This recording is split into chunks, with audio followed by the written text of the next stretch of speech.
ಬಹುಜನ ಸಮಾಜ ಪಕ್ಷದ ಸಂಸ್ಥಾಪಕ ದಾದಾ ಸಾಹೇಬ ಕಾನ್ಸೀರಾಮ್ ಅವರ ಜಯಂತಿ ಅಂಗವಾಗಿ ಮಾರ್ಚ್ 15ರಂದು ನಗರದ ಟಿಪ್ಪು ಸುಲ್ತಾನ್ ಉದ್ಯಾನವನದಲ್ಲಿ ಬಹುಜನ ದಿವಸ್ ಜಾಗೃತಿ ಸಮಾವೇಶವನ್ನು ಹಮ್ಮಿಕೊಳ್ಳಲಾಗಿದೆ ಎಂದು ದಲಿತ ಮುಖಂಡ ಎಂ ಬೇರಿ ತಿಳಿಸಿದ್ದಾರೆ. ನಗರದಲ್ಲಿ ಸುದ್ದಿಗಾರರೊಂದಿಗೆ ಮಾತನಾಡಿದ ಅವರು, ಪ್ರಜಾಪ್ರಭುತ್ವ ಮತ್ತು ಸಂವಿಧಾನ ಉಳಿವಿಗಾಗಿ ಈ ಸಮಾವೇಶವನ್ನು ಆಯೋಜಿಸಲಾಗಿದೆ ಎಂದು ಹೇಳಿದರು. ಸಮಪಾಲು ಸಮಬಾಳು ಎಂಬ ಆಶಯವನ್ನು ಮುಂದಿಟ್ಟುಕೊಂಡು ಬಹುಜನ ಸಮಾಜ ಪಕ್ಷ ಈ ಕಾರ್ಯಕ್ರಮವನ್ನು ನಡೆಸುತ್ತಿದೆ ಎಂದರು. ಕೇಂದ್ರ ಹಾಗೂ ರಾಜ್ಯ ಸರ್ಕಾರಗಳು ಬಡವರು, ಕಾರ್ಮಿಕರು, ನಿರುದ್ಯೋಗಿಗಳು, ರೈತರು ಮತ್ತು ಶೋಷಿತರ ಪರವಾಗಿ ಆಡಳಿತ ನಡೆಸುತ್ತಿಲ್ಲ ಎಂದು ಅವರು ಆರೋಪಿಸಿದರು. ಬಂಡವಾಳಶಾಹಿಗಳ ಪರವಾಗಿ ನೀತಿಗಳನ್ನು ಅನುಸರಿಸಲಾಗುತ್ತಿದೆ ಎಂದು ಟೀಕಿಸಿದರು. ಕೇಂದ್ರ ಸರ್ಕಾರ ಯುವ ಜನತೆಗೆ ಕೌಶಲ್ಯ ಅಭಿವೃದ್ಧಿ ತರಬೇತಿ ನೀಡುವುದಾಗಿ ಹೇಳಿ ಭ್ರಷ್ಟಾಚಾರ ನಡೆಸಿದೆ ಎಂದು ಆರೋಪಿಸಿದ ಅವರು, ಅಮೆರಿಕದೊಂದಿಗೆ ಮಾಡಿಕೊಂಡಿರುವ ವಾಣಿಜ್ಯ ಒಪ್ಪಂದದಿಂದ ಸಣ್ಣ ಹಾಗೂ ಮಾಧ್ಯಮ ವ್ಯಾಪಾರಿಗಳಿಗೆ ತೊಂದರೆ ಉಂಟಾಗಿದೆ ಎಂದು ಹೇಳಿದರು. ರಾಜ್ಯ ಸರ್ಕಾರವು ಬಡವರಿಗೆ ಭೂಮಿ ಹಂಚಿಕೆ ಮಾಡುವಲ್ಲಿ ವಿಫಲವಾಗಿದೆ ಎಂದು ಕೂಡ ಆರೋಪಿಸಿದರು. ಮಾರ್ಚ್ 15ರಂದು ನಡೆಯುವ ಬಹುಜನ ದಿವಸ್ ಜಾಗೃತಿ ಸಮಾವೇಶದಲ್ಲಿ ಹೆಚ್ಚಿನ ಸಂಖ್ಯೆಯಲ್ಲಿ ಜನರು ಭಾಗವಹಿಸಬೇಕು ಎಂದು ಅವರು ಮನವಿ ಮಾಡಿದರು.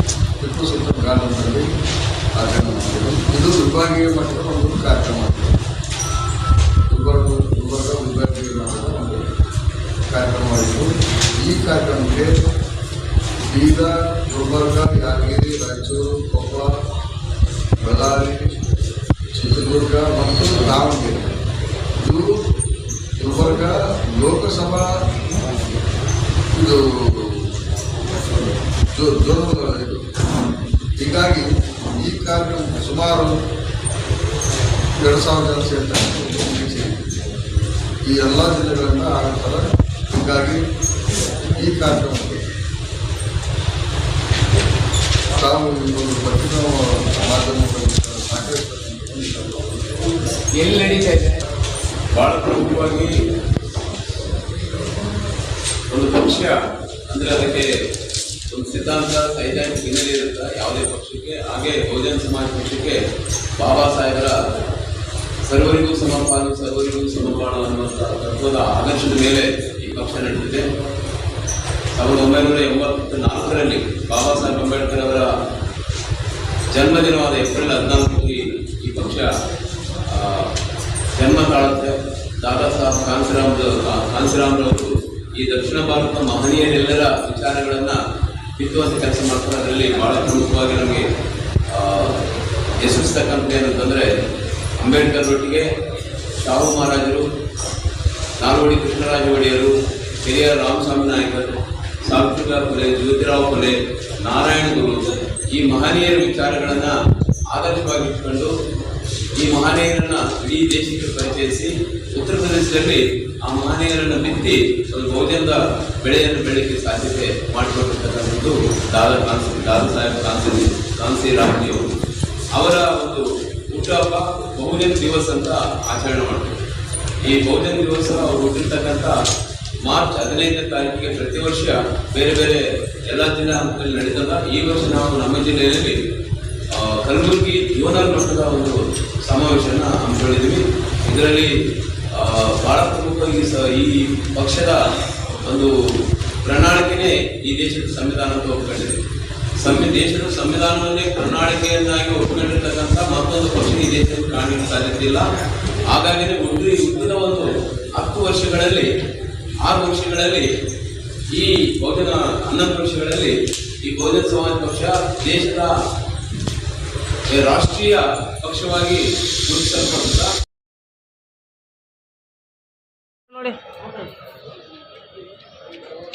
ಅಡಿಗೆ ಅನಿಲದ ದರ ಏರಿಕೆಯನ್ನು ಖಂಡಿಸಿ All India Central Council of Trade Unions AICCTU ಜಿಲ್ಲಾ ಸಮಿತಿ ವತಿಯಿಂದ ಕೇಂದ್ರ ಸರ್ಕಾರದ ವಿರುದ್ಧ ಆಕ್ರೋಶ ವ್ಯಕ್ತಪಡಿಸಲಾಯಿತು. ಗೃಹ ಬಳಕೆಯ ಎಲ್ಪಿಜಿ ಸಿಲಿಂಡರ್ಗೆ 60 ರೂಪಾಯಿ ಹಾಗೂ ವಾಣಿಜ್ಯ ಸಿಲಿಂಡರ್ಗೆ 11,450 ರೂಪಾಯಿ ದರ ಏರಿಕೆ ಮಾಡಿರುವುದನ್ನು ಖಂಡಿಸಿ ದರ ಏರಿಕೆಯನ್ನು ತಕ್ಷಣ ಹಿಂಪಡೆಯಬೇಕೆಂದು ಸಂಘಟನೆ ಆಗ್ರಹಿಸಿದೆ. ಈ ಕುರಿತು ರಾಯಚೂರು ತಹಶೀಲ್ದಾರ್ ಮೂಲಕ ಪ್ರಧಾನಮಂತ್ರಿಗಳಿಗೆ ಮನವಿ ಪತ್ರ ಸಲ್ಲಿಸಲಾಯಿತು. ಅಡಿಗೆ ಅನಿಲದ ದರ ಏರಿಕೆಯಿಂದ ಬಡವರು, ಮಾಧ್ಯಮ ವರ್ಗದ ಜನರು ಹಾಗೂ ಕಾರ್ಮಿಕ ಬದುಕಿನ ಮೇಲೆ ದೊಡ್ಡ ಹೊರೆ ಬಿದ್ದಿದೆ ಎಂದು ಸಂಘಟನೆಯ ಮುಖಂಡರು ತಿಳಿಸಿದ್ದಾರೆ. ವಾಣಿಜ್ಯ ಅನಿಲದ ಬೆಲೆ ಏರಿಕೆಯಿಂದ ಹೋಟೆಲ್ ಮತ್ತು ಉಪಹಾರ ಮಂದಿರಗಳಲ್ಲಿ ಕೆಲಸ ಮಾಡುತ್ತಿರುವ ಸಾವಿರಾರು ಕಾರ್ಮಿಕರ ಜೀವನವು ಸಂಕಷ್ಟಕ್ಕೆ ಸಿಲುಕಿದೆ ಎಂದು ಅವರು ಆತಂಕ ವ್ಯಕ್ತಪಡಿಸಿದರು. ಕೇಂದ್ರ ಸರ್ಕಾರವು ಅಡಿಗೆ ಅನಿಲದ ದರ ಏರಿಕೆಯನ್ನು ತಕ್ಷಣ ಹಿಂಪಡೆದು ಬಡ ಹಾಗೂ ಮಧ್ಯಮ ವರ್ಗದ ಕುಟುಂಬಗಳಿಗೆ ರಿಯಾಯಿತಿ ನೀಡಬೇಕು. ಜೊತೆಗೆ ಸಣ್ಣ ಉದ್ಯಮಗಳು ಮತ್ತು ಹೋಟೆಲ್ಗಳಿಗೆ ಬಳಸುವ ವಾಣಿಜ್ಯ ಅನಿಲದ ಮೇಲೆ ಸಬ್ಸಿಡಿ ನೀಡಬೇಕೆಂದು ಆಗ್ರಹಿಸಿದರು.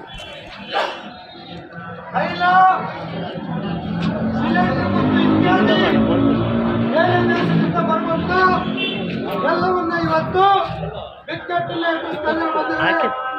ಉದಾಹರಣೆಗೆ ಬಂದು ಸಿಲಿಂಡರ್ ಈಗಾಗಲೇ ಜನಸಾಮಾನ್ಯರಿಗೆ ಸಿಗಬೇಕಾದಂಥ ಸಿಲಿಂಡರ್ ಹೋಟೆಲ್ ಬಾರ್ ಅಂಡ್ ಮತ್ತು ಬೇರೆ ಬೇರೆ ಉದ್ಯಮಗಳಲ್ಲಿ ಕಾರ್ಖಾನೆಗಳಲ್ಲಿ ಕೆಲಸ ಮಾಡುವಂತ ಕಾರ್ಮಿಕರನ್ನ ಸಿಲಿಂಡರ್ ನೆಪದಲ್ಲಿ ಇವತ್ತು ಬಂದ್ ಮಾಡಕ್ ಹೋಗ್ತಾ ಇದ್ದಾರೆ.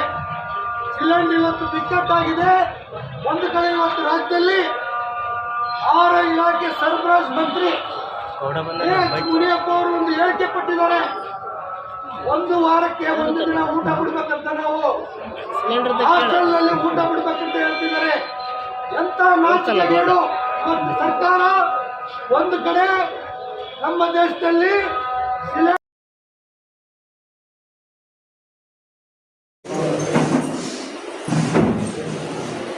ರಾಯಚೂರು ಜಿಲ್ಲೆಯಲ್ಲಿ ನಡೆಯುತ್ತಿರುವ ಅಕ್ರಮ ಜೋಳ ಖರೀದಿ ದಂಧೆಯನ್ನು ಜಿಲ್ಲಾ ಆಡಳಿತ ತಕ್ಷಣವೇ ನಿಲ್ಲಿಸಿ 1 ವಾರದೊಳಗೆ ರೈತರಿಂದ ಬೆಂಬಲ ಬೆಲೆಯಲ್ಲಿ ಜೋಳ ಖರೀದಿ ಪ್ರಾರಂಭಿಸಬೇಕು ಎಂದು ರೈತ ಹಿರಿಯ ಹೋರಾಟಗಾರ ಚಾಮರಾಸ ಮಾಲಿಪಾಟೀಲ್ ಆಗ್ರಹಿಸಿದ್ದಾರೆ.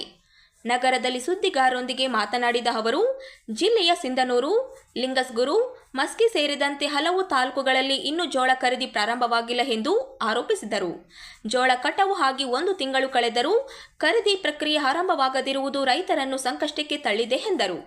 ಗಡಿಭಾಗದ ಪ್ರದೇಶಗಳಲ್ಲಿ ಕಡಿಮೆ ಬೆಲೆಯಲ್ಲಿ ಜೋಳ ಖರೀದಿ ಮಾಡುವ ಅಕ್ರಮ ನಡೆಯುತ್ತಿದೆ. ಇದರಿಂದ ರೈತರಿಗೆ ಭಾರಿ ನಷ್ಟವಾಗುತ್ತಿದೆ ಎಂದು ಅವರು ತಿಳಿಸಿದರು. ಈಗಾಗಲೇ ಜಿಲ್ಲಾಧಿಕಾರಿಗಳ ಗಮನಕ್ಕೆ ಈ ವಿಷಯವನ್ನು ತಂದಿದ್ದರೂ ಯಾವುದೇ ಕ್ರಮ ಕೈಗೊಳ್ಳಲಾಗಿಲ್ಲ ಎಂದು ಅಪೇಕ್ಷಿಸಿದರು. ತಕ್ಷಣವೇ ಜೋಳ ಖರೀದಿ ಕೇಂದ್ರಗಳನ್ನು ಪ್ರಾರಂಭಿಸಿ ಬೆಂಬಲ ಬೆಲೆಯಲ್ಲಿ ಖರೀದಿ ಮಾಡಬೇಕು. ಇಲ್ಲವಾದರೆ ಮುಂದಿನ ದಿನಗಳಲ್ಲಿ ರೈತರ ಪರವಾಗಿ ಉಗ್ರ ಹೋರಾಟ ನಡೆಸಲಾಗುವುದು ಎಂದು ಎಚ್ಚರಿಕೆ ನೀಡಿದರು.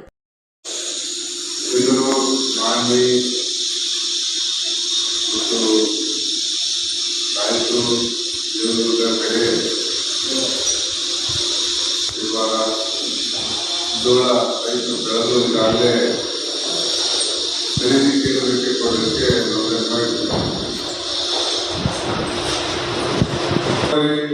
19ರಂದೇ ಜಿಲ್ಲಾಧಿಕಾರಿಗಳಿಗೆ ಭೇಟಿಯಾಗಿ ಆ ಖರೀದಿ ಕೇಂದ್ರ ಮತ್ತು ನೋಂದಣಿಯಲ್ಲಿ ಆಗ್ತಕ್ಕಂಥ ಅವ್ಯವಹಾರದ ಬಗ್ಗೆ ಜಿಲ್ಲಾಧಿಕಾರಿ ಒಂದು ಮನವಿ ಕೊಟ್ಟಿದ್ವಿ. ಇವತ್ತು ಫೇಕ್ GPS ಮಾಡಿ ಭತ್ತ ಕಟಾವು ಮಾಡಿದಂತ ಹೊಲಗಳನ್ನ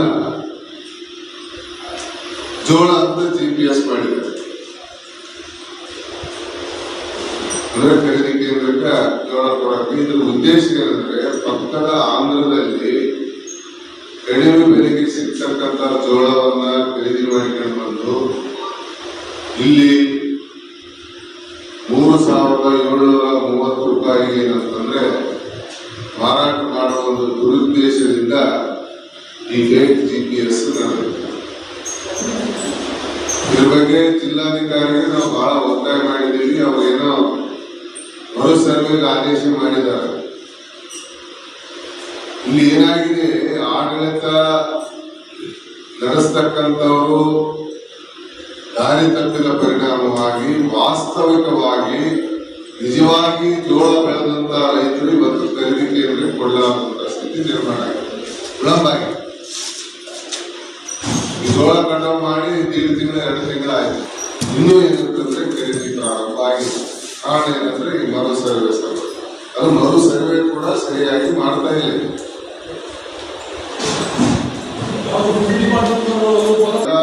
ಜಂಟಿಯಾಗಿ ಸರ್ವೆ ಮಾಡ್ತಾರೆ. ಕಂದಾಯದವರು ಎಲ್ಲರೂ ವಿಲೇಜ್ ಅಕೌಂಟೆಂಟ್ರಿಗೆ ವಹಿಸಿರ್ತಾರೆ.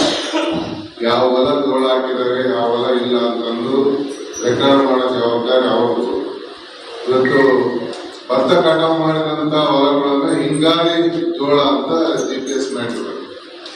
ಶಿರ್ವಾ ಭಾಗದಲ್ಲಿ, ಮಾನ್ವಿ ಭಾಗದಲ್ಲಿ, ಸಿಂಧನೂರು ಭಾಗದಲ್ಲಿ ಎಲ್ಲ ಕಡೆಗೆ ನಡೆದಿದೆ.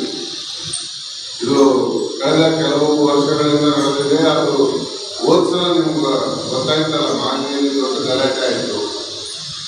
8ನೇ ದಿವಸ ಖರೀದಿ ಕೇಂದ್ರಕ್ಕೆ ಟಿವ್ ಹಚ್ಚಿದಂತ ರೈತರಿಗೆ ಬಂದ್ ಮಾಡಿಬಿಟ್ರು ಏಕಾಏಕಿ. 4-5 ತಾಸು ಮಾನ್ಯತೆ ನಷ್ಟ ಮಾಡಿದ್ವಿ. ತಾಳ್ಮೆ ಕರ್ತವ್ಯ ಕಡೆಗೆ ಒಂದು ಡಿಡಿ ಅವರಿಗೆ ನಾವು ರೈತರು ಎಲ್ಲ ನಿಮಗೆಲ್ಲ ಗೊತ್ತಿದ್ವಿ. ಗಲಾಟೆ ಕಾರಣ ಕಾರ್ಮಿಕೆ ಕೆಲಸಕ್ಕಾಗಿ ಸಮಾನ ವೇತನಕ್ಕಾಗಿ ನಗರದ ಜಿಲ್ಲಾ ಪಂಚಾಯಿತಿ ಸಭಾಂಗಣದಲ್ಲಿ ಗ್ರಾಮೀಣ ಅಭಿವೃದ್ಧಿ ಮತ್ತು ಪಂಚಾಯಿತಿ ರಾಜ್ ಇಲಾಖೆ, ಮಹಿಳಾ ಮತ್ತು ಮಕ್ಕಳ ಅಭಿವೃದ್ಧಿ ಇಲಾಖೆ ಹಾಗೂ ಯುವ ಸಬಲೀಕರಣ ಮತ್ತು ಕ್ರೀಡಾ ಇಲಾಖೆಯ ಸಹಯೋಗದಲ್ಲಿ ಅಂತಾರಾಷ್ಟ್ರೀಯ ಮಹಿಳಾ ದಿನಾಚರಣೆ ಕಾರ್ಯಕ್ರಮ ನಡೆಯಿತು. ಕಾರ್ಯಕ್ರಮವನ್ನು ಸಸಿಗೆ ನೀರು ಹಾಕುವ ಮೂಲಕ ಉದ್ಘಾಟಿಸಿದ ಹಿರಿಯ ಶ್ರೇಣಿ ದಿವಾನಿ ನ್ಯಾಯಾಧೀಶ ಹಾಗೂ ಜಿಲ್ಲಾ ಕಾನೂನು ಸೇವೆಗಳ ಪ್ರಾಧಿಕಾರದ ಸದಸ್ಯ ಕಾರ್ಯದರ್ಶಿ ಎಚ್.ಸಿ. ಸಾತ್ವಿಕ್ ಮಾತನಾಡಿ, ಮಹಿಳೆಯರು ಸಮಾಜದ ಪ್ರಮುಖ ಅಂಗವಾಗಿದ್ದು ರಾಜಕೀಯ, ಕ್ರೀಡೆ, ಸೈನ್ಯ ಸೇರಿದಂತೆ ಎಲ್ಲ ಕ್ಷೇತ್ರಗಳಲ್ಲಿ ಸಾಧನೆ ಮಾಡುತ್ತಿದ್ದಾರೆ ಎಂದರು. ಮಹಿಳೆಯರಿಗೆ ಸಮಾನ ಹಕ್ಕುಗಳು ದೊರೆತಾಗ ಮಾತ್ರ ಸಮಾಜ ಮತ್ತು ದೇಶದ ಅಭಿವೃದ್ಧಿ ಸಾಧ್ಯ ಎಂದು ಹೇಳಿದರು. ಜಿಲ್ಲಾ ಪಂಚಾಯಿತಿ ಮುಖ್ಯ ಕಾರ್ಯನಿರ್ವಾಹಕ ಅಧಿಕಾರಿ ಈಶ್ವರ್ ಕುಮಾರ್ ಕಂದು ಮಾತನಾಡಿ, ಮಹಿಳೆಯರು ಪುರುಷರಿಗಿಂತ ಯಾವುದರಲ್ಲಿಯೂ ಕಡಿಮೆ ಇಲ್ಲ. ಅವರಿಗೆ ಅವಕಾಶ ನೀಡಿದರೆ ಇನ್ನಷ್ಟು ಸಾಧನೆ ಮಾಡಲು ಸಾಧ್ಯ ಎಂದು ಹೇಳಿದರು. ಮಹಿಳೆಯರ ಆರೋಗ್ಯ ಮತ್ತು ಪೌಷ್ಟಿಕತೆ ಹೆಚ್ಚಿಸಲು ಜಿಲ್ಲೆಯಲ್ಲಿ ವಿವಿಧ ಕಾರ್ಯಕ್ರಮಗಳನ್ನು ಜಾರಿಗೊಳಿಸಲಾಗುತ್ತಿದೆ ಎಂದರು. ಮಾನವೀಯ ಸಂಬಂಧಗಳು ಬಲಗೊಳ್ಳುವ ಎಂದು ಹೇಳುವುದನ್ನು ನಾವು ಕೇಳ್ತಾ ಇದ್ದೇವೆ. ಆ ಸತಿ ಸಹಗಮನ ಪದ್ಧತಿಯನ್ನು ಮಹಿಳೆಯರಿಗೆ ಯಾರು ಮಾಡಿದ್ರು? ಪುರುಷರು ಮಾಡಬಹುದಾಗಿತ್ತಲ್ಲ. ಅಂದ್ರೆ ಪುರುಷರು ಮಹಿಳೆಯರು ಅನ್ನೋದು ಬಹಳ ನವೀಕರಣಗೊಳ್ತಾ ಹೋಗ್ತಾ ಇದೆ. ಯಾವ ರೀತಿ ಅಂದ್ರೆ ಮಹಿಳಾ ಸಹಗಮನ ಪದ್ಧತಿ ಇರ್ಬೋದು, ಬುರ್ಕಾ ಪದ್ಧತಿ ಇರ್ಬೋದು, ಮೇಲ್ವರ್ಗದಲ್ಲಿ ಇರುವಂತಹ ಮಹಿಳೆಯರು ಶಾಸಕರಾಗಿರಬಹುದು ಅಥವಾ ಈ ದಮನಕಾರಿಯಾದಂತಹ ಇನ್ನು ಅನೇಕ ಸಂಘ ಸಂಸ್ಥೆಗಳು, ಗಣ ಸರ್ಕಾರಗಳು, ಮಹಿಳಾ ಹಕ್ಕುಗಳು, ಮಹಿಳಾ ಸಮಾಜ ರೂಪಿಸುತ್ತದೆ. ಫೆಬ್ರವರಿ 28, 1909 ನ್ಯೂಯಾರ್ಕ್ ನಗರದಲ್ಲಿ ಅಮೆರಿಕದ ಸಮಾಜವಾದಿ ಪಕ್ಷವು ಮಹಿಳಾ ದಿನವನ್ನು ಆಚರಿಸಿತು. ಈ ಒಂದು ಕಾರ್ಯಕ್ರಮದಲ್ಲಿ ಮಹಿಳಾ ಕಾರ್ಯಕರ್ತೆ ಮತ್ತು ರಾಜಕಾರಣಿಯಾದಂತಹ ಕ್ಲಾರಾ ಜೆಟ್ಕಿನ್ ಅವರು ಭಾಗವಹಿಸಿದ್ರು. ಇದರ ನಂತರ 1910ರಲ್ಲಿ ಕೋಪನ್ ಹ್ಯಾಗ್ನಲ್ಲಿ ನಡೆದ ಅಂತಾರಾಷ್ಟ್ರೀಯ ಸಮಾಜವಾದಿ ಮಹಿಳಾ ಸಮ್ಮೇಳನದಲ್ಲಿ ಸಹಿತ ಈ ಒಂದು ಮಹಿಳಾ ದಿನಾಚರಣೆಯನ್ನು ಅಂಗೀಕರಿಸಲ್ಪಟ್ಟಿತು. ಆದ್ರೆ ಇದಕ್ಕೆ ಮೊದಲ ಹೆಸರಿಟ್ಟಿತ್ತು ದುಡಿಯುವ ಮಹಿಳಾ ದಿನ ಅಂತ ಹೆಸರಿಟ್ಟಿದ್ರು.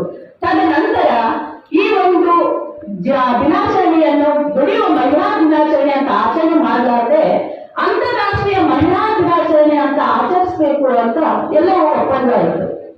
ಆದ್ರೆ ಮಾರ್ಚ್ 8ನೇ ತಾರೀಕೆ ಯಾಕೆ ಮಹಿಳಾ ದಿನಾಚರಣೆಯನ್ನು ಅಂಗೀಕರಿಸಲ್ಪಟ್ಟು ಮತ್ತೆ ಆಚರಿಸಬೇಕು ಅಂತ ಹೇಳಿದ್ರೆ 1857ರಲ್ಲಿ ನ್ಯೂಯಾರ್ಕ್ ನಲ್ಲಿ ನಡೆದಿರುವಂತಹ ಮಹಿಳಾ ಉಡುಪು ಕಾರ್ಮಿಕರು ಏನು ಪ್ರತಿಭಟನೆಯನ್ನು ಮಾಡಿದ್ರಲ್ಲ, ಅವರ ಒಂದು ಪ್ರತಿಭಟನೆಗೆ ಅನುಕೂಲವಾಗಿ ಅಂತ ನಾವೆಲ್ಲರೂ ಸ್ಮರಿಸಬೇಕಂತ ಈ ಮಹಿಳಾ ದಿನಾಚರಣೆಯನ್ನ ಆಚರಿಸ್ತಾ ಇದ್ದೇವೆ.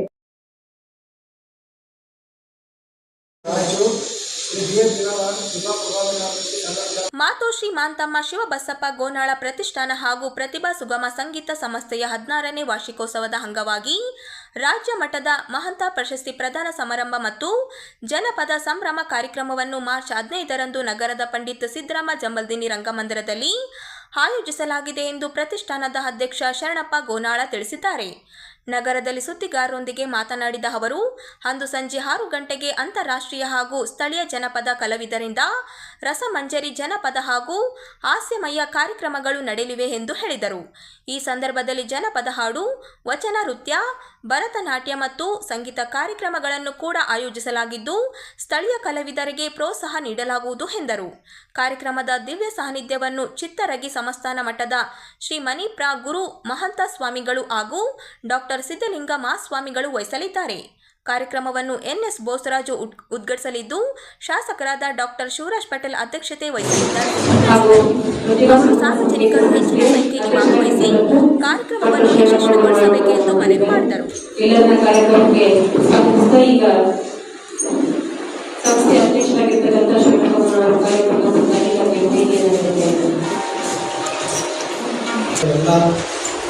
ಪತ್ರಕರ್ತರ ಮೀಡಿಯಾದವರ ಸಂಸ್ಥೆ ಪರವಾಗಿ ಸ್ವಾಗತ ಕೋರ್ತಾ ಇದ್ದೇನೆ.